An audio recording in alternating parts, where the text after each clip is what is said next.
देसी हिंदी परिचय पर आप सभी का स्वागत है। आज मैं आपके लिए आपकी बहुत ज़्यादा डिमांड के बाद आईआर मैपिंग की मैथन क्लासेस लेके आया हूँ। सबसे पहले यही बात बोलना चाहूँगा, ये वीडियो बहुत ज़्यादा लंबी होने वाली है। जैसा कि आपको टाइम दिख भी रहा होगा, तो अगर पेशेंस है और यूपीएससी प्रीलिम 2025 को आपको क्लियर करना है तो इस वीडियो को पूरा देख लीजिए, ठीक है। आपसे मैं 1-2 मिनट पहले बात करना चाहूँगा, वो बातें ये हैं कि देखिए, आईआर मैपिंग से अगर आप क्वेश्चंस देखें तो 5 से 7 क्वेश्चन पूछे जाते हैं हर साल। अगर डायरेक्टली देखें तो 8 से 9 क्वेश्चन भी मान सकते हैं आप। 8 से 9 मैंने ये इन दोनों में अंतर क्यों बताया है? अंतर ये इसलिए है क्योंकि कुछ पार्ट्स होते हैं कि वो आती है कि ज्योग्राफी की मैपिंग से मान लेते हैं कुछ टीचर्स, और कुछ टीचर्स मानते हैं कि ये करंट अफेयर से डायरेक्ट क्वेश्चन आए हैं। तो यहाँ पे थोड़ा-सा अंतर आपको देखने को मिल सकता है। लेकिन बात ये है कि 5 से 7 क्वेश्चन आते हैं। कोशिश करूँगा कि इस साल की सबसे जो महत्वपूर्ण मैपिंग और आईआर की न्यूज़ हैं, उनको आपसे अवगत कराऊँगा और प्रीलिम्स में आपके क्वेश्चन सही करने का आपको तरीका बताऊँगा, और आपको नॉलेज में भी आपकी ये बात ध्यान में आए कि कौन-सा फैक्ट कहाँ पे काम आएगा, ठीक है? तो इस चीज़ को हम शुरुआत करते हैं। अब ध्यान क्या देना है आपको? अगर नोट्स बनाना चाहें तो बना सकते हैं। 3 से 4 पेज लगेंगे। कोई एक्स्ट्रा ऑर्डिनरी वाला नहीं बनाना कि इसको सजा-सजा के नोट्स बनाना, नहीं। सिर्फ इतना नोट्स बना लीजिएगा, बाकी आपको पीडीएफ दे दूँगा, लेकिन आपको ही पता है पीडीएफ से कभी अच्छे से पढ़ाई नहीं होती। बस आपसे एक ही चीज़ की डिमांड है इस वीडियो में कि पेशेंस के साथ पूरी वीडियो को देखना है, और सिर्फ एक बार नहीं, जब भी दूसरी बार इसको देखना है। क्यों? क्योंकि जब आप मल्टीपल बार इसको देखोगे ना, तो आपका क्या होगा, मल्टीपल रिवीजन होगा, जो कि खुद से करना होता है ना, वो टफ होता है इस टाइम पे। क्यों? क्योंकि आपको अभी ज्योग्राफी भी रिवीजन करना है, इकोनॉमी भी रिवीजन करना है, अभी आपको थोड़े बहुत टेस्ट भी देने हैं, 1 या 2। तो बहुत सारी चीज़ें होती हैं, इसलिए क्या, आइए मैपिंग की टेंशन यहाँ पे छोड़ दीजिए। अब आपके मन में एक सवाल आएगा, क्या इस वीडियो को देखने के बाद क्वेश्चन आईआर मैपिंग के क्वेश्चन फँस जाएँगे पेपर में? कोशिश करूँगा ऑलमोस्ट पेपर में क्वेश्चन आ जाएँ। लेकिन अब मैं इसमें संभावना बताता हूँ कि 2 संभावनाएँ हैं, या तो क्वेश्चन पेपर में यहाँ से क्वेश्चन आ जाएँगे इस वीडियो से, या नहीं आएँगे। देखिए, अगर 365 से क्वेश्चन आते हैं, तो इस वीडियो से भी क्वेश्चन पक्का आएँगे। क्यों? मैंने 365 को भी कंक्लूड करके इसमें डाला हुआ है, ठीक है? पूरा इसका जो क्रक्स होता है 365 का आईआर का, उसको आईआर मैपिंग का, उसको मैंने डाला हुआ है इसमें। साथ में ही द हिंदू, जो कि बहुत सारी चीज़ें हैं किस्मत 365 में छोड़ दी हैं, उनको भी मैंने इसमें शामिल किया है। हालाँकि ऐसा नहीं है कि पूरी 365 मैंने इसमें शामिल किया है। जो चीज़ें मुझे महत्वपूर्ण लगती है वो इसमें मैं शामिल करूँगा, ठीक है? अब देखिए, इसमें 2 संभावनाएँ होती हैं। अगर आ गया तो अच्छी बात है, अगर नहीं आया तो भी कोई प्रॉब्लम नहीं है। क्यों? आपके पास जो पंचतत्व सब्जेक्ट होते हैं, जो हिस्ट्री है, पॉलिटी है, ज्योग्राफी है, इकोनॉमी है, एनवायरनमेंट है, ठीक है? इन्हीं से आपका एग्ज़ाम निकलता है। ये सिर्फ़ सब्जेक्ट किसके लिए होते हैं? जिससे आपका कॉन्फिडेंस बना रहे, आपको खुद पे विश्वास रहे कि अरे मैंने तो आईआर मैपिंग पढ़ा है, तो कोई टेंशन नहीं है। अभी आप जब इन्हें पढ़ते होंगे तो आपको एक प्रॉब्लम ज़रूर लगती होगी। पढ़ते टाइम पे जैसे ही बुक उठाई हिस्ट्री की, लगता होगा आईआर मैपिंग तो यार है ही नहीं। आईआर मैपिंग को देखा, समझ में नहीं आ रहा। फिर दोबारा से हिस्ट्री की, ज्योग्राफी उठा ली, ज्योग्राफी जब उठाई बुक, तो आपको लग रहा है कि अरे आईआर मैपिंग तो तैयार ही नहीं है, साइंस एंड टेक तैयार नहीं है। तो आपका जो कॉन्फिडेंस बिल्ड होता है, तो इस वीडियो को देखने के बाद बिल्ड हो जाएगा। और कोशिश करूँगा जितना मैक्सिमम मुझे लगता है कि क्वेश्चन वहाँ से आएगा, उन्हीं क्वेश्चंस को मैंने यहाँ पे डाला हुआ है। साथ में इस वीडियो के लास्ट में बहुत सारे क्वेश्चंस की हम प्रैक्टिस करेंगे, और कुछ की पीडीएफ मैं आपको प्रोवाइड कराऊँगा। आपको वहाँ से क्वेश्चन को सॉल्व करना है। इससे क्या होगा, आपका तीसरी बार रिवीजन हो जाएगा। 2 बार इस वीडियो को देखिएगा, 2 बार। सेकंड बार जब देखिएगा तो इसकी स्पीड आप बढ़ा सकते हैं। और ध्यान रखिए, मैं इस वीडियो में थोड़ा-सा अपनी जो स्पीड है वो इंक्रीज़ करके रखूँगा। क्यों? जिससे कम टाइम की वीडियो बने और आपके लिए हेल्पफुल हो। और अगर आपको कहीं पे डाउट होता है, अगर समझ में नहीं आता है, तो वीडियो को दोबारा से पॉज़ कीजिए, पीछे कीजिए, दोबारा से उस वीडियो को देखिए, ठीक है? तो हम वीडियो को शुरुआत करते हैं बिना समय गँवाए हुए, ठीक है? अब ये मैंने क्यों डलवाया हुआ है? ये इसलिए कि आपका बिलीफ सिस्टम है वो बढ़ जाए। क्यों? आपका बिलीफ क्यों बढ़े? आपका विश्वास क्यों चाहिए मुझे? जिससे आपको पता लगे कि मैंने जो आपको पढ़ाया है वो सही रास्ते में पढ़ा रहा हूँ। क्यों? देखिए, बजट बिज़नेस सेक्शन से होम, ठीक है? कहाँ से आया है? द हिंदू आर्टिकल को मैंने यहाँ पे क्या करवाया है? द हिंदू आर्टिकल को मैंने स्क्रीनशॉट लिया है यहाँ पे। कब का है? फरवरी 1, 2025, ठीक है? क्या लिखा? Vessel container traffic increased via Chabahar port IN and INSTC in financial year 24 economic survey. Economic survey से क्वेश्चन यहाँ पे क्या, ये न्यूज़ आई है, ठीक है? अब देखते हैं। ये न्यूज़ है किसमें? द हिंदू की। कहाँ से आई? इकोनॉमिक सर्वे से, ठीक है? इकोनॉमिक सर्वे से आई। यही न्यूज़ मई 2024 में पीआईबी में भी आई, ठीक है? इसी के बारे में, चाबार पोर्ट के बारे में राष्ट्रपति जी ने अपना जो भाषण देते हैं स्टार्टिंग में, उसमें बातचीत की गई। यही न्यूज़ इंडियन एक्सप्रेस में 2 या 3 बार आ चुकी है। कब? 24 के 2024 की अगर न्यूज़पेपर आप देखोगे तो उसमें, ठीक है। इसलिए ये बहुत ज़्यादा महत्वपूर्ण हो जाता है। क्यों? ये सिंगल न्यूज़ बहुत सारे फैक्ट्स आपको दे सकती है और हो सकता है क्वेश्चन यहाँ से आ जाए। क्यों? यहाँ पे आपको क्या दिख रहा है? आपके लिए महत्वपूर्ण क्या है? आपके लिए महत्वपूर्ण है चाबहार। ट्रैफिक इंक्रीज हो चुका है कहाँ पे? कोर्ट, कौन से? चाबहार कोर्ट पे। तो आपका पहला ही क्या है? चाबहार कोर्ट इंपोर्टेंट है। INSTC क्या है? ठीक है। कलादन मल्टी मॉडल ट्रांसपोर्ट प्रोजेक्ट क्या है? ठीक है। और सतबी पोर्ट कहाँ है? म्यांमार। तो इसकी जो लोकेशन वगैरह और एक्स्ट्रा जो चीजें होती हैं वो क्या महत्वपूर्ण है? तो ठीक है। अब शुक्रवार को क्या है? आज सर्वेक्षण के अनुसार क्या हुआ? चाबहार में शाहिद बेहिश्ती बंदरगाह। तो आपको नाम याद रखना है अब, ठीक है। शाहिद बेहिश्ती बंदरगाह कहाँ पे? चाबहार कहाँ है? आपका ईरान में। ध्यान रखना है, ठीक है, ध्यान रखना बहुत अच्छे से। अंतर्राष्ट्रीय उत्तर दक्षिण परिवहन गलियारे, INSTC, ठीक है, वो यही INSTC। अभी हम इसको अच्छे से देखेंगे, ये सिर्फ हम सिर्फ न्यूज देख रहे हैं।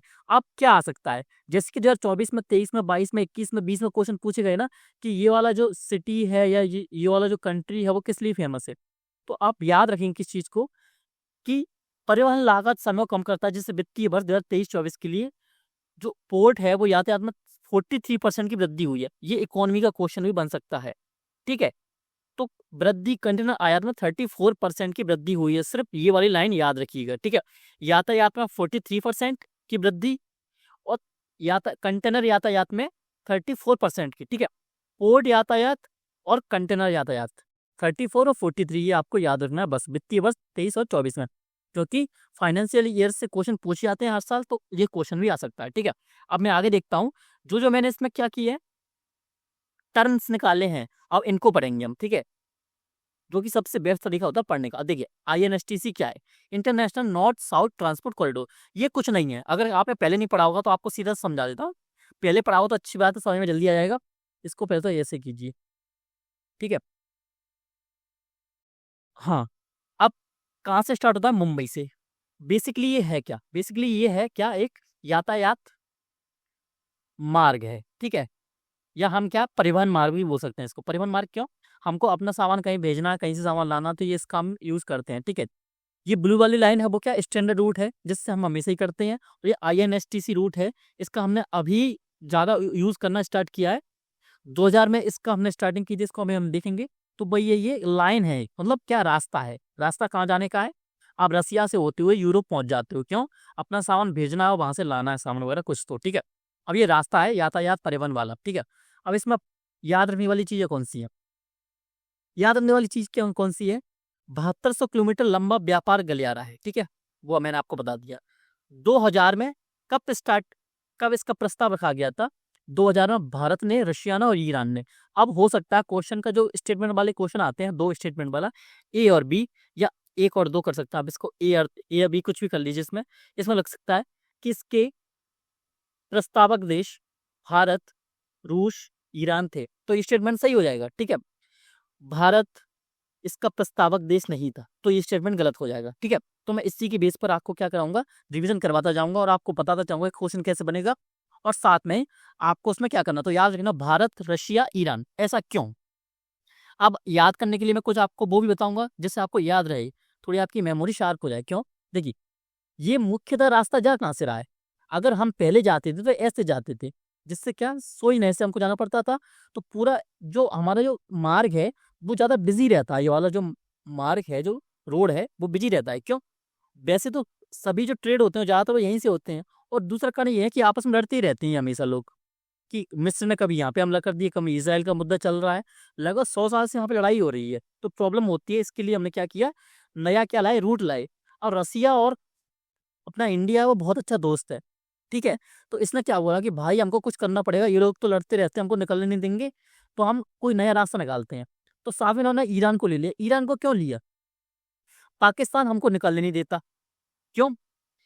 वो अपना जो उससे मतलब दोस्ती वाला जो है वो रिश्ता है नहीं, और वर्तमान में तो और स्थिति बहुत ज्यादा बिगड़ चुकी है, ठीक है। शत्रु देश हम बोलेंगे नहीं उसको। क्यों? आप एक सिविल सर्विस की तैयारी कर रहे हो तो आप शत्रु देश उसको बोलोगे नहीं। शत्रु देश किसी देश को कब बोला जाता है, ठीक है, ये भी याद रखने की चीजें, हो सकता है मेंस में आ जाए या प्रीलिम्स में आ जाए।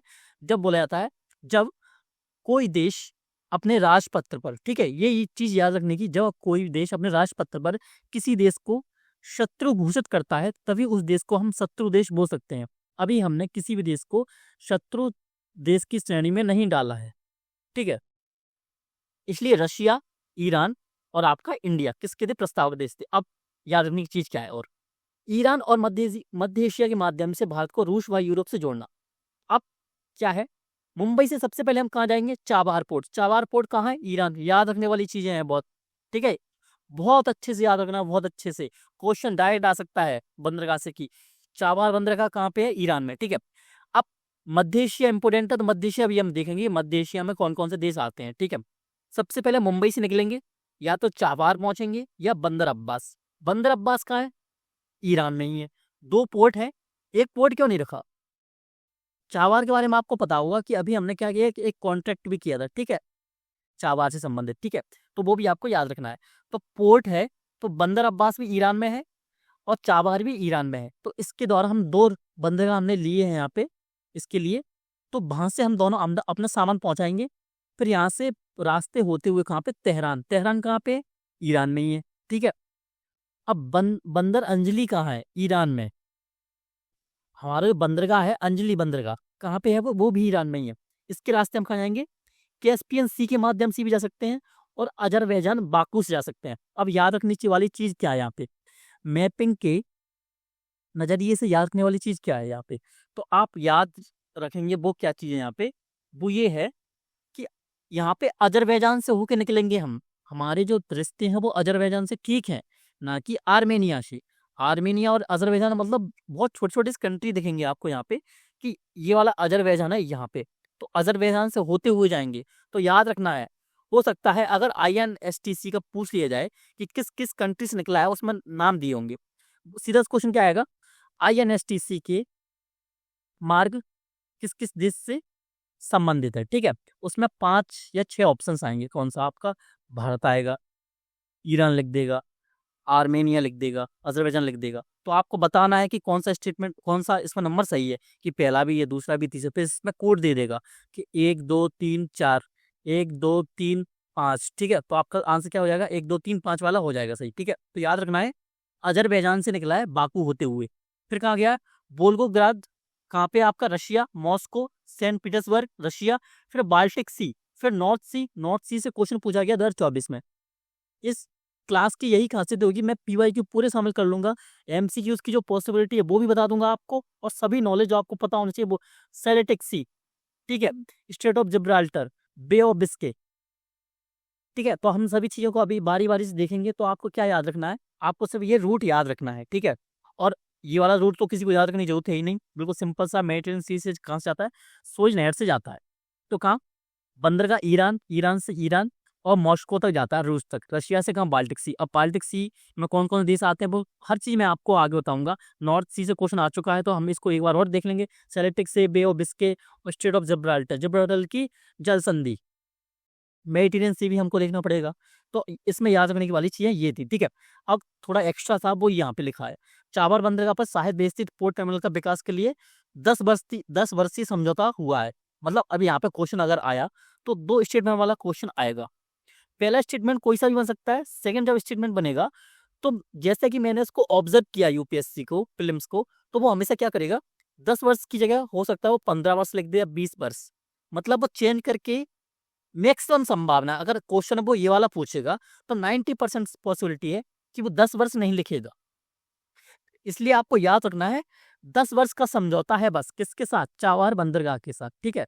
तो टर्मिनल का विकास हो रहा है। अब क्या त्रिपक्षीय समझौता हस्ताक्षर की है? किसने? भारत ने, ईरान ने और अफगानिस्तान ने। तो याद रखना है चाबहार बंदरगाह के बारे में क्या याद रखना है? सिर्फ 2 कंट्री नहीं है, भारत और ईरान। चाबहार बंदरगाह से जो क्या हुआ, हमारा समझौता हुआ है 3 देशों ने, अफगानिस्तान, ईरान और भारत। अब आप एक चीज देखेंगे, अफगानिस्तान ने क्यों? अफगानिस्तान ने इसलिए क्योंकि अफगानिस्तान के पास, आप अगर आप देख पा रहे हो तो सामने ये लिखा है अफगानिस्तान, मतलब ये दिया हुआ आपका अफगानिस्तान, ठीक है। अफगानिस्तान के पास ये वाला रास्ता यहाँ तक भी जाता है, ठीक है। अफगानिस्तान के पास डायरेक्ट सी का वो नहीं है, रास्ता नहीं है कि समुद्री पास डायरेक्ट वो जा नहीं सकता, ठीक है। इसलिए उसने ईरान की से क्या किया, दोस्ताना भाव दिखाया, बोला है कि चाबहार में हमको भी शामिल कर लो, ठीक है। तो ये चीज आपको याद रखनी है। अब थोड़ा सा और जल्दी बताऊंगा आपको मैं। अब क्या करना है, ये तो चलो मतलब कि कोई चीज़ है नहीं, बंदरगाह भूमि से घिरे पाकिस्तान। अब अफगानिस्तान है, अफगानिस्तान से 2022 में क्वेश्चन पूछ लिया गया है, तो ये चीज़ें भी याद रखना। मैंने क्या बोला, पीवाईक्यू शामिल करता रहूंगा मैं अफगानिस्तान ही बताऊंगा, अफगानिस्तान की सीमा किस किस से लगती है, ठीक है। अब मध्य एशिया का प्रवेश द्वार भी कहा जाता है किसको, चाबार द्वारा, ठीक है। अफगानिस्तान, कजाकिस्तान और तुर्कमेनिस्तान जैसे भू आबाद देशों के साथ भारत को जोड़ता है। अब ये वाली लाइन इंपॉर्टेंट है क्यों, अगर क्वेश्चन आ गया निम्न में से कौन कौन से देश भू आबद्ध देश हैं, तो अफगानिस्तान भी है, कजाकिस्तान भी है, तुर्कमेनिस्तान भी है, ठीक है। तो याद रखिएगा आप, 3 देशों के नाम है, अफगानिस्तान, कजाकिस्तान, तुर्कमेनिस्तान। रट लीजिए बार बार, अफगानिस्तान, कजाकिस्तान, तुर्कमेनिस्तान, भू आबद्ध देश हैं, ठीक है। क्या है, सोई नहर का एक विकल्प है जो मैंने आपको अभी बता दिया है। अब नेक्स्ट क्या है आपका, सेंट्रल एशिया। अब नाम इसमें आया था ना कि मध्य एशिया से इसको जोड़ देगा, तो मध्य एशिया आखिर है क्या। मध्य एशिया अगर आपका ज्योग्राफी के लिए इंपोर्टेंट है, आईआर के लिए इंपोर्टेंट है, मैपिंग के लिए, साथ में हिस्ट्री के लिए। आपने सुना सुना होगा कि आर्य कहाँ से आए थे, आर्य मध्य एशिया से आए थे। तो कई सारी बुक्स में आपको नाम भी मिल जाएंगे कंट्रीज के कि मध्य एशिया में कौन कौन से आते हैं। तो आपको एक याद क्या रखना है, रख लीजिए 5 देश हैं, Kazakhstan, Turkmenistan, Uzbekistan, Tajikistan, Kyrgyzstan. Tajikistan, Kazakhstan, Turkmenistan, Kyrgyzstan, Kyrgyzstan और उज्बेकिस्तान, ठीक है। ये आपको नाम याद रखना है, का सिंपल सा क्वेश्चन ही बनाना। और ऐसा नहीं कि सिंपल क्वेश्चन नहीं पूछता, उसने इस बार क्या पूछा था कि किस देश की जो सीमा है वो बड़ी है, तो अमेरिका और कनाडा की थी उसमें आंसर, जो 2024 में क्वेश्चन पूछा। तो क्वेश्चन ज्यादा टफ थोड़ी था, लेकिन क्वेश्चन गलत हुआ, क्यों, यूपीएससी के जो स्टूडेंट होते हैं वो टफ टफ चीजें इतनी पढ़ लेते हैं, सिंपल चीजें छोड़ देते हैं, उनको लगता है ये क्वेश्चन आएगा ही नहीं। जबकि यूपीएससी 10 से लेके 20 क्वेश्चन ऐसे पूछती है जो कि सिंपल होते हैं, और स्टूडेंट वहीं पे गलती कर जाते हैं। तो आपको याद रखना है कौन कौन से कंट्रीज हैं आपको, कजाकिस्तान, तजाकिस्तान, ये आपको थोड़ा फ्लो में याद करना है, कजाकिस्तान, तजाकिस्तान, तुर्कमेनिस्तान, किर्गिस्तान और उज्बेकिस्तान। तो आपको 5 कंट्रीज यहाँ पे आपको याद रखनी पड़ेंगी। अब आपको याद क्या रखना है, अब आपको एक और बताऊंगा पीवाईक्यू क्या है। अरल सी से पीवाईक्यू पूछा गया है, ठीक है। तो आपको यहाँ पे याद क्या रखना है, ठीक है। तो अरल सी किन 2 देशों के बीच में है, जल्दी से आपको दिख रहा होगा, ये किस किस के बीच में है, कजाकिस्तान के बीच में और किसके बीच में, उज्बेकिस्तान के बीच में, ठीक है। ये सीमा आई है, ठीक है, ये दिख रही है आपको। तो ये सीमा आई हुई है, तो कजाकिस्तान और उज्बेकिस्तान के बीच में क्या है, अरल सी है आपका। आपका कैस्पियन सी के बारे में भी अभी मैं आपको बताऊंगा कि कैस्पियन सी से कौन कौन से देशों की सीमा लगती है। तो अभी सिर्फ आपने देख लिया मध्य एशिया, अभी मैं इसमें आपको और बताऊंगा। अब अफगानिस्तान, अफगानिस्तान वाले क्वेश्चन ये पीवाईक्यू दिया हुआ है, ठीक है, मैंने डायरेक्ट यहाँ पे डलवा दिया था कि किसकी सीमा अफगानिस्तान के साथ लगती है, ठीक है। तो मैंने आपको पहले बता दिया, ये पाकिस्तान, ताजिकिस्तान, उज्बेकिस्तान, तुर्कमेनिस्तान और ईरान के साथ, किर्गिस्तान के साथ लगती है, नहीं लगती है। ताजिकिस्तान के साथ लग रही है, लग रही है। अजरबैजान के साथ, अजरबैजान तो और दूर है, वहीं कैस्पियन सी के इधर की साइड, ठीक है।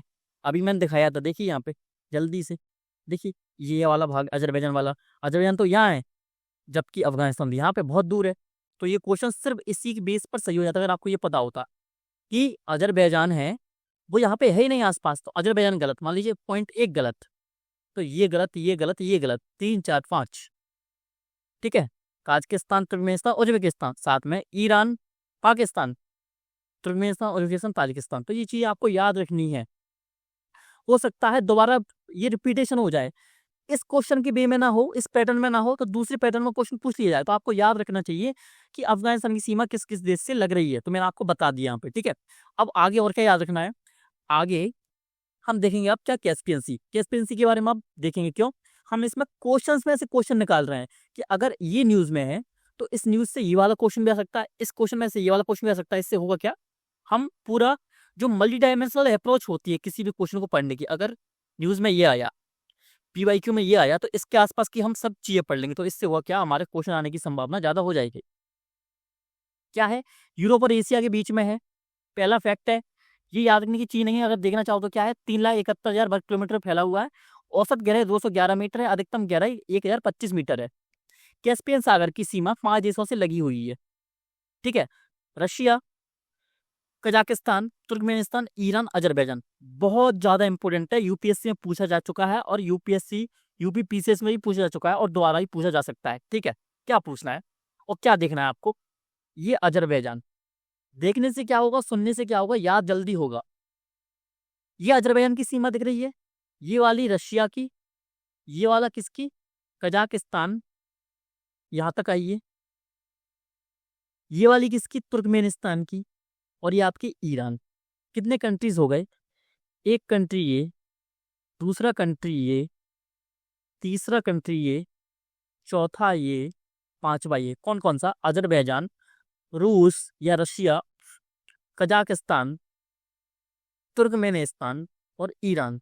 हो सकता है अभी आपको कंफ्यूजन हो रहा हो, लेकिन जब इस वीडियो को आप एक या दो बार देख लेंगे, 100% बोलता हूँ, जब मैंने इसको पहली बार खुद से पढ़ा था मुझे भी बहुत ज़्यादा कंफ्यूजन था, लेकिन जब आप किसी भी क्लास को अच्छे से पेशेंस के साथ ले लेते हो और कंसंट्रेशन के साथ इस क्लास को फॉलो करते हो और एक या दो बार इसका आप रिवीजन कर लोगे, तो 100% आप अपने साथ में एटलस रखो, एटलस से सहायता होगी बहुत ज़्यादा और आपको हर एक चीज़ याद हो जाएगी। ठीक है, अब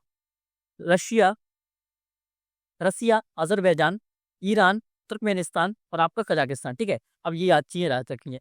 पूरी तरह से जमीन से घिरा हुआ है, लेकिन उसका पानी थोड़ा सा खारा है, पानी खारा है इसका। ठीक है, याद होना, मीठा पानी नहीं है, तो मीठे पानी की क्या नहीं है, झील नहीं है। तो क्या, ये समुद्र और झील, इसको समुद्री मानते हैं, झील भी मानते हैं, याद रखिएगा इस चीज को। ठीक है, अब लवणता समुद्री पानी से कम होती है। अब जो सैलिनिटी है इसकी, लवणता है, वो किससे कम है, जो अगर आप ऐसे भूमध्य सागर देखोगे और अदर आप सागर देखोगे, अगर समुद्र देखोगे, तो उससे इसकी क्या है, लवणता कम है। तो स्टेटमेंट में क्या क्वेश्चन पूछा जा सकता है कि कैस्पियन सागर की लवणता भूमध्य सागर से अधिक है, तो ये स्टेटमेंट गलत हो जाएगा।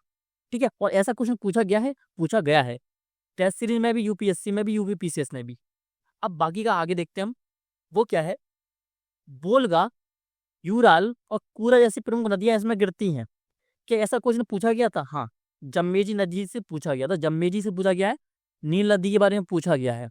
ठीक है, और इंडिया की तो कई ज्यादा नदियों के बारे में पूछा गया है। तो याद क्या रखना है, कैस्पियन सी में कौन कौन सी नदियां गिरती हैं जाके, बोलगा, यूराल और कूरा। बोलगा, यूराल, कूरा, बोलगा, यूराल, कूरा। ठीक है, अब तेल और गैस के भंडार पाए जाते हैं, याद रखने वाली चीज है। और क्या याद रखना है इसमें, स्टर्जन मछली होती है, वो यहाँ पे पाई जाती है। अब क्वेश्चन कैसा आएगा, स्टर्जन मछली, सामने समुद्र का नाम दे देंगे क्या, बाल्टिक सागर, या इसके सामने दे देंगे कैस्पियन सी। अगर कैस्पियन सी होगा तो इसका आंसर सही हो जाएगा। स्टर्जन मछली कहाँ पाई जाती है, आपकी कैस्पियन झील में पाई जाती है। ठीक है, अब और क्या याद रखना है इसमें, याद रखने की चीज है, कैस्पियन सागर संधि कब हुई, 2018 में। किसके लिए, इसके उपयोग के लिए, कि इसका जल का उपयोग कैसे कर सकते हैं, जल का उपयोग, साथ में ही संसाधन। संसाधन कौन से, इसकी मछलियों का भी, और साथ में इसमें क्या पाया गया था, अभी बताया था मैंने, तेल और प्राकृतिक गैस के भंडार। यहाँ पे कैस्पी जनजाति पाई जाती है, इसी से इसका नाम क्या पड़ा है, कैस्पियन सागर। अब आगे चलते हैं, कॉकेसस पर्वत। अब कॉकेसस पर्वत मैंने क्यों उठाया है, क्यों, क्योंकि कैस्पियन सागर को अगर आप देखोगे, सीधा सा अगर आप यहाँ पे देखोगे कैसे, तो ये वाला एरिया, यहाँ से पूरा, यहाँ से लेके यहाँ तक पूरा कॉकेसस पर्वत फैला हुआ है। एक पर्वत श्रृंखला फैली हुई है जिसको क्या बोलते हैं, कॉकेसस। और कॉकेसस कहाँ है, यूरोप और एशिया की सीमा में स्थित है। यही चीज हमको क्या मिली थी, कैस्पियन सागर में। कैस्पियन सागर में भी क्या था, यूरोप और एशिया को जोड़ता है। ये पर्वत काला सागर और कैस्पियन सागर के बीच फैले हुए हैं। मैंने अभी बताया आपको, कहाँ बताया आपको, कि ये कैस्पियन सी ये है और काला सागर ये है, इसके बीच में फैली हुई है ये पर्वत श्रृंखला। ठीक है, तो आपको याद रखनी है ये वाली चीज। अब पर्वत काला सागर और कैस्पियन सी के बीच में फैली हुई है, ये स्टेटमेंट में पूछा जा सकता है। ठीक है, क्वेश्चन अगर उसको चेंज करना होगा, फैक्ट चेंज करना होगा, तो वो क्या लिखेगा कि कॉकेसस पर्वत काला सागर और भूमध्य सागर के बीच में स्थित है। तो ये आपका स्टेटमेंट गलत हो जाएगा। सही स्टेटमेंट क्या है, ये पर्वत काला सागर और कैस्पियन सागर के बीच में फैला हुआ है। पर्वत श्रृंखला रशिया, जॉर्जिया, आर्मेनिया, अजरबैजान के क्षेत्रों में फैली हुई है। Russia, Georgia, Armenia, Azerbaijan, Russia, Georgia, Armenia, Azerbaijan. सामने एटलस रखिए और देखते जाइए प्रमुख पर्वत और कौन से हैं। अब ये तो श्रृंखला है, कॉकेसस पर्वत है वो श्रृंखला है। अब इस पे कौन कौन सी वो है पर्वत, तो माउंट एल्ब्रस है, यूरोप का सबसे ऊंचा पर्वत है। अब देखिए, यूरोप का सबसे ऊंचा पर्वत होगा तो इंपोर्टेंट होगा, कितनी ऊंचाई है, 5642 मीटर। और चोटियां कौन कौन सी इंपोर्टेंट है इसकी, कॉकेसस पर्वत की, दिख ताऊ, कौन सा ताऊ, सखारा, अब ये क्या महत्वपूर्ण है, हो सकता है कि पर्वत चोटियां लिख दे, यहाँ पे पर्वत चोटी, और यहाँ पे लिख दे पर्वतों के नाम। यहाँ पे चोटियों के नाम लिखे 3 या 4, और यहाँ पे लिख दे पर्वतों के नाम। अब लिखते ही इनमें से कौन से युग्म सही है, कौन कौन से, नीचे लिख दे केवल 1 युग्म, केवल 2 युग्म, केवल 3 युग्म। इसमें लिख दे कॉन्स्टेंटाउ, इसमें लिख दे आल्प्स पर्वत, तो गलत हो जाएगा। कहाँ का है, कॉकेसस पर्वत का है। ठीक है, तो आपको ये चीज याद रखनी है। तो दिखताओ, कॉन्स्टेंटाउ, सखारा, बाकी पीडीएफ में आपको दे दूंगा, लिखना चाहो तो लिख भी सकते हो। अब इसको कॉकेसस पर्वत जो ऐसे फैला हुआ है, किस किस बीच में, ये काला सागर है, ये कैस्पियन सी है, इसके बीच में फैला हुआ है। इसको हम दो भागों में बांटते हैं। ठीक है, उत्तरी वाला जो भाग है, ये वाला जो भाग है ऊपरी वाला, उसको क्या बोलते हैं हम, ग्रेटर कॉकेसस, ऊंचाई अधिक है इसकी। ठीक है, और नीचे वाला जो भाग है वो उसकी ऊंचाई कम है, तो क्या बोलते हैं, लेसर कॉकेसस। अब और क्या इसमें इंपोर्टेंट है, भूकंप ज्यादा आते हैं, क्यों, टेक्टोनिक के बीच में, प्लेट टेक्टोनिक के बीच में आप पड़ता है ये प्लेट, टेक्टोनिक प्लेटों के बीच में पड़ता है ये वाला एरिया। यहाँ की जो आपकी जलवायु है वो कौन सी है, शीतोष्ण। ठीक है, टेम्परेट है और ठंडी है, अल्पाइन। तो ठंडी और अल्पाइन और शीतोष्ण है। ग्लेशियर है, घास के मैदान है, घने जंगल पाए जाते हैं। कई दुर्लभ जीव जंतु यहाँ पाए जाते हैं, कॉकेशियन तेंदुआ और कॉकेशियन लिंक्स, 2 का नाम याद रखना है। और हमने इसमें क्या देखा था, कैस्पियन में क्या देखा था हमने, स्टर्जन मछली और कैस्पी जनजाति। साथ में मैं रिवीजन भी करवाता चलूंगा पिछली वाली स्लाइड का। ठीक है, अब 6 महत्वपूर्ण नदियां हैं, सॉरी 6 महत्वपूर्ण नदियां नहीं है, 6 नंबर है ये। महत्वपूर्ण नदियां कौन सी हैं, तेरेग नदी और कुवान नदी ग्रेटर कॉकेसस से निकलती हैं। कुरा नदी, कुरा नदी हमने देखी थी क्या अभी, ये देखिए, देखिए कुरा नदी कहाँ गिरती है, जाके कैस्पियन सी में गिरती है। निकलती कहाँ से आपकी, निकलती है आपकी, कुरा नदी कहाँ से निकलती है, लेसर कॉकेसस से, यानी कॉकेसस पर्वत से ही निकलती है। तेरेग नदी, कुवान नदी, तेरेग, कुवान, कुरा कहाँ से निकलती है, कॉकेसस से। और मैंने यहाँ पे ये भी डाल दिया, ये ग्रेटर कॉकेसस से निकलती है, ये लेसर कॉकेसस से निकलती है।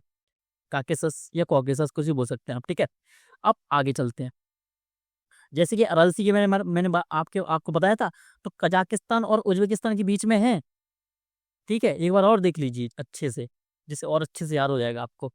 तो ये अरल सी दिख रहा है आपको, ये वाला जो एरिया है, 1 मिनट, ये अरल सागर।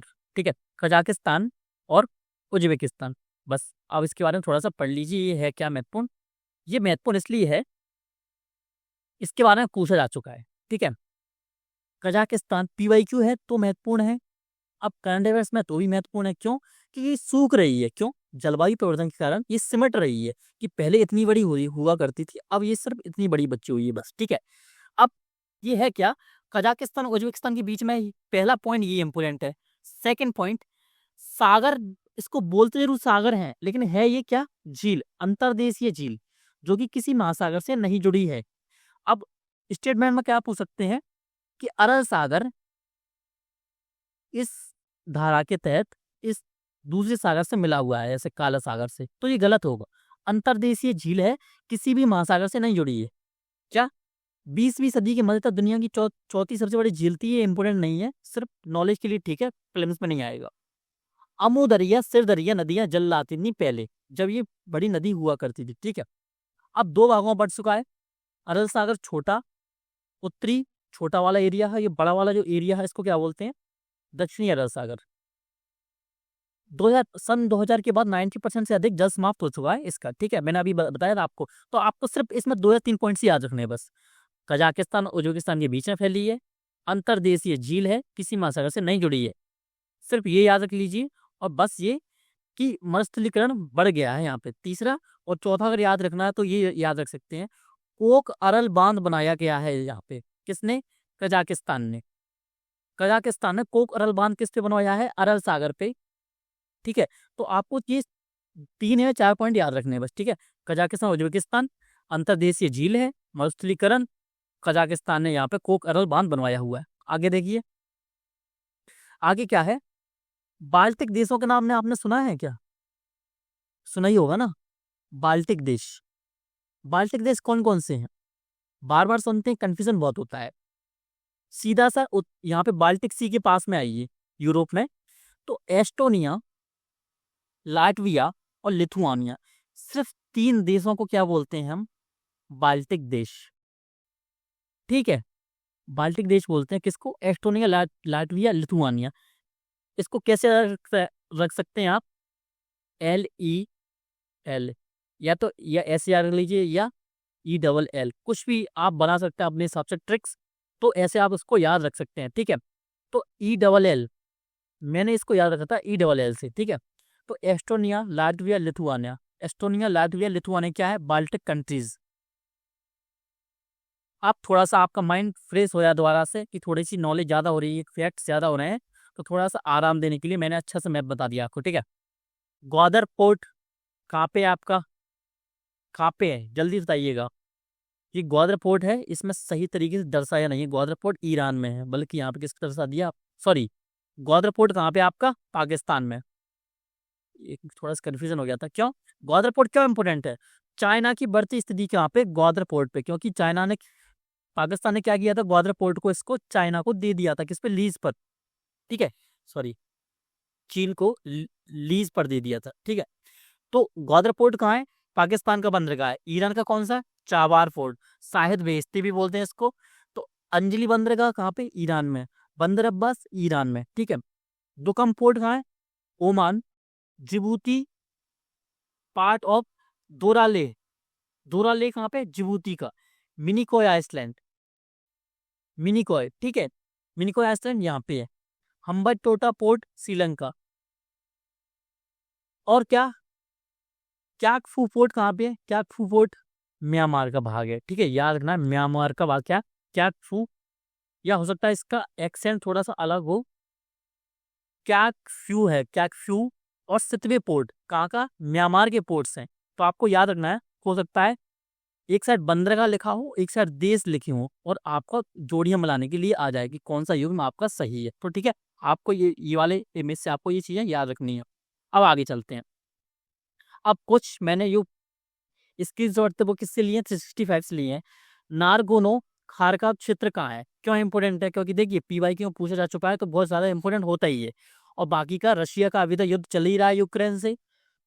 कभी कभी भी बम फेंक देता है रात के 2 बजे 3 बजे, कभी भी। तो युद्ध चल ही रहा है, और PYQ में तो इंपोर्टेंट होता है। 2023 का क्वेश्चन है। ठीक है, ये याद रखिएगा। अब क्यों इंपोर्टेंट है?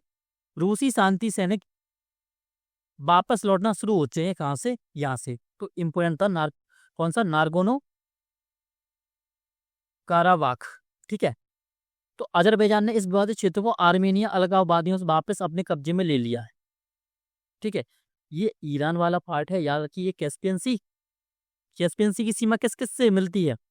जल्दी से कमेंट करेंगे आप अभी। टाइमलाइन को इसमें ऐड कीजिए और लिखिए आंसर कि कैस्पियन सी की सीमा किस किस से लगती है। जल्दी से बताइए, जल्दी से मुझे आंसर चाहिए, जल्दी से। देखिए, आप अगर प्रिपेयर्ड रहेंगे इस चीज़ को आंसर देने में, तभी आप यूपीएससी प्रीलिम्स इजीली क्लियर कर पाएंगे। बाकी आप आलसी रहेंगे, लेजीनेस आप में बनी रहेगी, और मतलब अब मैं कुछ नहीं बोल रहा। बाकी आप आंसर दीजिए जल्दी से। नारगोनो काराबाख क्षेत्र के बारे में क्या है? आर्मेनिया लोग इसे कार्सक भी कहते हैं। क्या? कार्सक कहते हैं। ये एक भूआबद्ध क्षेत्र है। ठीक है, ये एरिया है नारगोनो कारबाख। ठीक है, किसका भाग है? अजरबैजान का। अजरबैजान ने इस विवादित क्षेत्र को आर्मेनिया से वापस ले लिया है। यहाँ पे इसकी दोनों की झड़प होती रहती है। अभी लास्ट ईयर ही यहाँ पे दोनों का युद्ध भी स्टार्ट हो गया था बीच में, फिर बंद कर दिया गया। ठीक है, तो आपको यहाँ पे याद रखना है अजरबैजान का भाग है ये। और कैस्पियन सी की आपको सीमा भी याद रखनी है।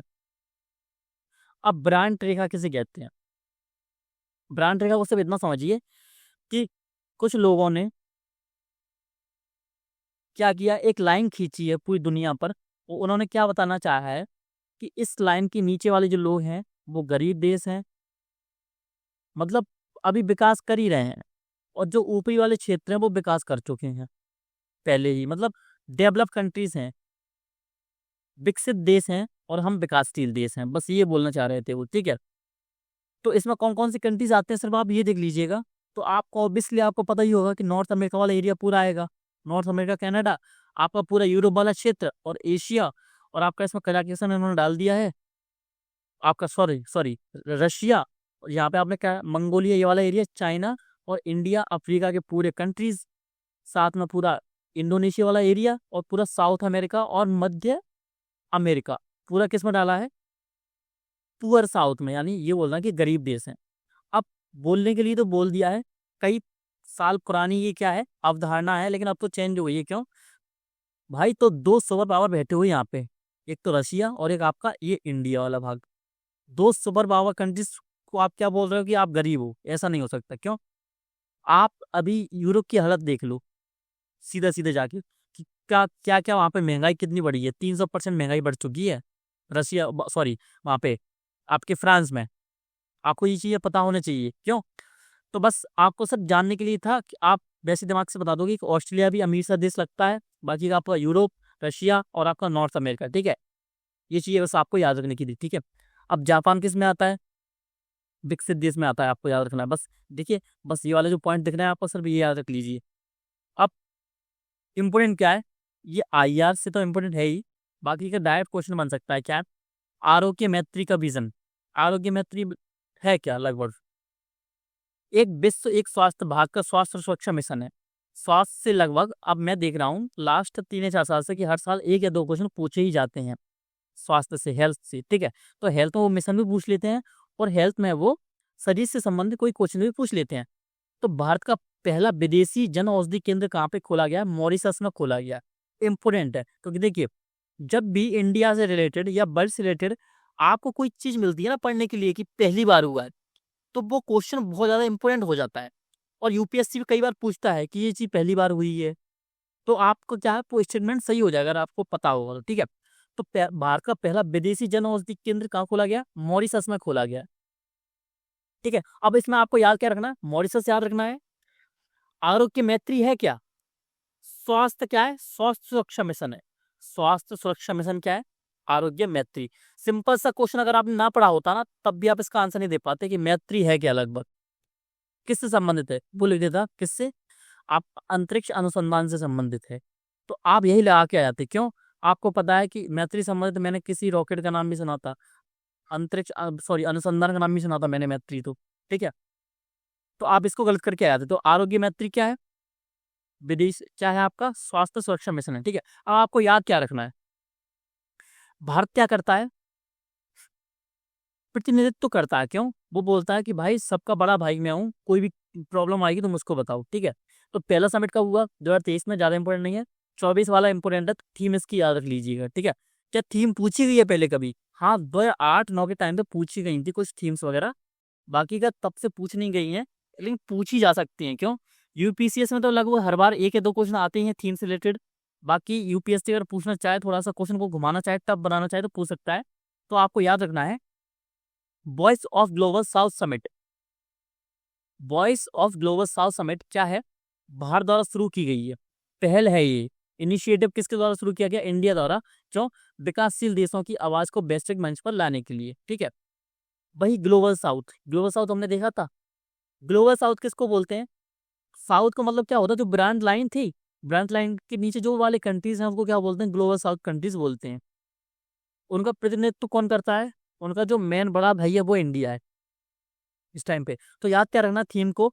N empowered global south for sustainable future. तो ये वाली लाइन आपके लिए महत्वपूर्ण है। बस एक लाइन ये, दूसरा ये, पहल किसने स्टार्ट की है? तो भारत, और पहला औषधि केंद्र मॉरिशस। ये 3 लाइनें आप याद रख लीजिए बस। ठीक है, अब आगे चलते हैं। अब हिंद प्रशांत महासागर पहल क्या है? 5 वर्ष पूरे हो गए, 2019 में स्टार्ट किया था। क्यों किया था? वही बात, हिंद महासागर से संबंधित रूल्स वगैरह बनाने के लिए कि भाई सब कोई लड़े, आपस में झगड़ा वगैरह ना हो, इसके लिए हम कुछ कर लेते हैं। ठीक है, तो इस इनिशिएटिव को स्टार्ट किया गया था, हिंद प्रशांत महासागर पहल। याद रखने वाली चीज क्या है? गैर संधि आधारित स्वैच्छिक व्यवस्था है। इसमें अगर यूपीएससी क्वेश्चन बनाएगा तो वो क्या बोलेगा कि बाध्यकारी है, और उसने कई बार क्वेश्चन पूछा है। लगभग अगर 2011 के बाद की बात बताऊं मैं आपको, 24 तक के, तो ऐसे क्वेश्चन लगभग 20 से 25 क्वेश्चन पूछे गए हैं कि यह जो व्यवस्था है वो बाध्यकारी है, वो कोई बोलेगा कि अनिवार्य है इसको मानना, उस किसी में लिखा होगा कि स्वैच्छिक घोषणा है। और हर साल 2 या 3 क्वेश्चन पूछ जाते हैं। ठीक है, तो आपको याद रखना है, स्वैच्छिक व्यवस्था है, किसी पर जबरदस्ती नहीं है। उत्पत्ति कब हुई? आईपीओआई को 2019 में बैंकॉक थाईलैंड में आयोजित किसमें पूर्वी एशियाई शिखर सम्मेलन के दौरान लॉन्च किया गया। अब क्वेश्चन डायरेक्ट से पूछा गया क्या, पहले पूछा गया है तो आपको क्या याद रखना है, कब इसको स्टार्ट किया गया था इस इनिशिएटिव को, कब, पूर्वी एशियाई शिखर सम्मेलन के दौरान, कब, 2019 में। यह भारत द्वारा 2015 में शुरू की गई क्या आपका सागर क्षेत्र में सभी के लिए सुरक्षा और विकास की पहल की अवधारणा पर आधारित है। किस पर, सागर। अब सागर सीधा से लिख रहे सागर पहल किससे संबंधित है, तो आपका आंसर क्या होगा, हिंद प्रशांत महासागर पहल। ठीक है, तो आपको याद रखना है सागर, सागर की फुल फॉर्म भी है यहाँ पे। ठीक है, सागर पहल का विजन क्या है, वही कि भाई रूल्स वगैरह बनाए रहो, इकोनॉमिक वगैरह चीजें बनाए रखो, संसाधनों का उचित पूर्ण करो और समावेशी विकास को बढ़ाओ, बस ये चीजें हैं। अब आप यहाँ पे याद रखने वाली चीज और क्या है, अब इसमें हमको अलग अलग चीजों को हमको बांटना पड़ा है कि देखिए हर एक चीज को तो हर कोई एक कंट्री संभाल नहीं पाएगा, तो हमने इन चीजों को बांट दिया है कि समुद्री सुरक्षा कौन संभालेगा, तो इसको संभालेंगे यूके प्लस भारत। किसको, समुद्री सुरक्षा हो, क्यों, हिंद महासागर, अगर भारत की अगर आप अवस्थिति देखोगे तो ऐसा लगता है कि हिंद सागर का प्रहरी हो या बॉडीगार्ड टाइप में, मतलब यहाँ से इसकी मर्जी के ना कोई निकल नहीं पाएगा। ठीक है, तो इसलिए भारत को इसमें शामिल किया है, साथ में यूके को डाल दिया। क्यों, यूके की आपने नाम सुना होगा, स्टार्टिंग से ही, आज नहीं 400 साल पहले से क्या है, नेवी बहुत पावरफुल है उसकी। ठीक है, इसलिए समुद्री सुरक्षा किसको दी गई है, यूके और इंडिया को। पारिस्थितिकी किसको दी गई है कि इन्वायरमेंटल वाला सिस्टम किसको देखना है, ऑस्ट्रेलिया को और थाईलैंड को। क्यों, इनको क्यों दी गई है, अब ये याद रखने वाली ट्रिक्स हैं जिससे आप भूले ना। क्यों, ग्रेट बैरियर रीफ का नाम सुना है आपने, ऑस्ट्रेलिया में तो है, तो उसको पता है कि इन्वायरमेंट को कैसे रखा जाता है। और बाकी का थाईलैंड क्यों है, थाईलैंड जो पड़ता है वो किसके पास में है, विषुवत रेखा के पास में, यानी वर्षा वनों के पास में। ठीक है, तो इसलिए समुद्री पारिस्थितिकी किसको बोली गई, ऑस्ट्रेलिया और थाईलैंड। समुद्री संसाधन किसको दिए गए कि इसकी सुरक्षा आपको, मतलब इसको कौन देखेगा, तो इसको फ्रांस और इंडोनेशिया। क्षमता निर्माण कौन करेगा, संसाधन कौन बनाएगा, आपने सुना होगा कार और संसाधन किसके बनते हैं ज्यादातर, जर्मनी। जर्मनी की कार ही तो आती है आपके पास सबसे ज्यादा, जो वाहन वगैरह आते हैं, तो जर्मनी क्षमता निर्माण। आपदा, जहां कोई भी प्रॉब्लम होती है भारत हमेशा आगे खड़ा होता है, तो भारत और बांग्लादेश, इस गरीब देश को भी डाल दिए साथ में। अब विज्ञान और प्रौद्योगिकी, साइंस एंड टेक, सिंगापुर बहुत डेवलप कंट्री है, उसके पास टेक्नोलॉजी अच्छी है, साथ में इटली को डाल दिया। व्यापार, कनेक्टिविटी और समुद्री परिवहन, ट्रेड की बात होगी तो अमेरिका कहाँ पीछे रहेगा, यूएसए प्लस जापान। तो बस ये चीज आपको याद रखनी है कि नेतृत्व कौन कौन कर रहा है, IPOI के। ठीक है, देखिए वैसे तो क्वेश्चन मुश्किल है, यहाँ से क्वेश्चन आए, लेकिन अगर यहाँ से क्वेश्चन बन गया तो गारंटी मेरी ले लीजिए कि 90% 95% स्टूडेंट्स इस क्वेश्चन को गलत करके आने वाले हैं। ठीक है, मुझे पता है, क्यों कि बहुत ज्यादा फैक्चुअल हो जाएगा। ठीक है, और ज्यादा फैक्चुअल हो जाता है तो क्वेश्चन गलत होने की संभावना ज्यादा हो जाती है। अब आपने एक बार देख लिया, अगर आप इसको वीडियो को दोबारा देखेंगे ना तो बहुत अच्छे से ये आपको याद हो जाएगा। ठीक है,